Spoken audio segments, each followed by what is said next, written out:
Nasa Bible ba ang kahalayan? Ating alamin kung ano ang katotohanan ating pag-aralan. Unang Tesalonica Kapitulo 4 Versikulo 4.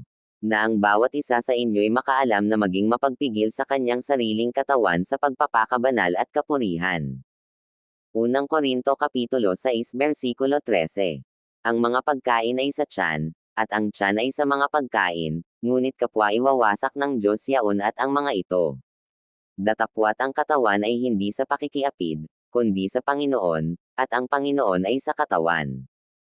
Unang Pedro Kapitulo 4 Versikulo 2. Upang huwag na kayong manggabuhay sa laman sa inyong nalalabing panahon sa mga masamang pita ng mga tao, kundi sa kalooban ng Diyos. Mga taga-Kolosas Kapitulo 3 Versikulo 5. Patayin nga ninyo ang inyong mga sangkap ng katawang ng asa ibabaw ng lupa, pakikiapid, karumihan, masamang pita, masasamang nasa, at kasakiman, na iya'y pagsamba sa mga Diyos-Diyosan. Mga taga-Roma Kapitulo 13 Versikulo 13. Magsilakad tayong mahinhin, gaya ng sa araw, huwag sa katakawan at paglalasing, huwag sa kalibugan at sa kahalayan, huwag sa mga pagkakaalit at pagkakainggitan. Unang Korinto Kapitulo 6 Versikulo 9. O hindi ba ninyo nalalaman na ang mga liko ay hindi magsisipagmana ng kaharian ng Diyos? Huwag kayong padaya, kahit ang mga mapakiapid, ni ang mga mananamba sa Diyos-Diyosan, ni ang mga mangangalunya, ni ang mga nangbababae, ni ang mga mapakiapid sa kapwa lalaki. Ikalawang Korinto Kapitulo 12 Versikulo 21. Baka pagka ako'y dumating na muli ay ako'y pababain ng Diyos ko sa harapan ninyo, at ako'y malumbay dahil sa marami sa nangagkasalang una, at hindi nangagsisi sa karumihan at sa pakikiapid at sa kalibugan na ginawa nila. Kawikaan Kapitulo 5 Versikulo 8. Ilayo mo ang iyong lakad sa kanya, at huwag kang lumapit sa pintuan ng kanyang bahay. Marcos Kapitulo 7 Versikulo 21. Sapagkat mula sa loob, mula sa puso ng mga tao, lumalabas ang masasamang pag-iisip, ang mga pakikiapid, ang mga pagnanakaw, ang mga pagpatay sa kapwa-tao, ang mga pangangalunya. Mga taga-Galasya Kapitulo 5 Versikulo 19.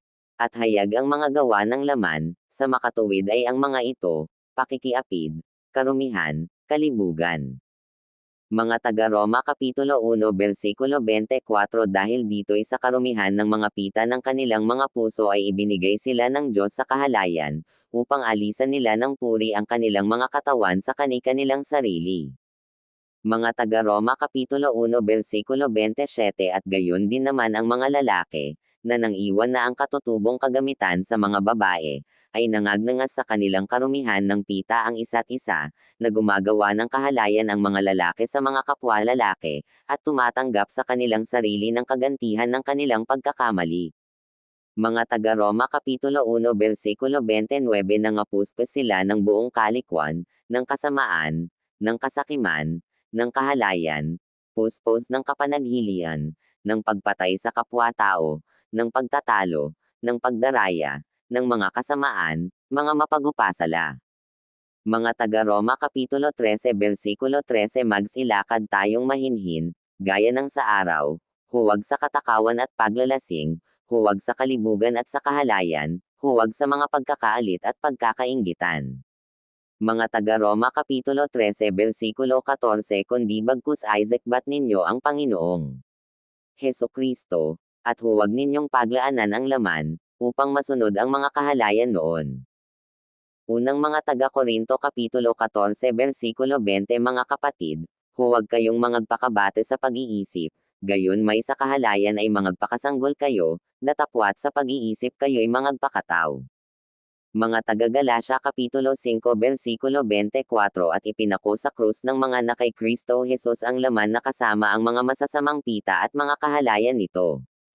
Mga taga-Efeso Kapitulo 2 Versikulo 3. Sa gitna ng mga yaon, tayo rin naman, ng ibang panahon ay nanggabubuhay sa mga kahalayan ng ating laman, na ating ginagawa ang mga pita ng laman at ng pag-iisip, at tayo nooy katutubong mga anak ng kagalitin, gaya naman ng mga iba.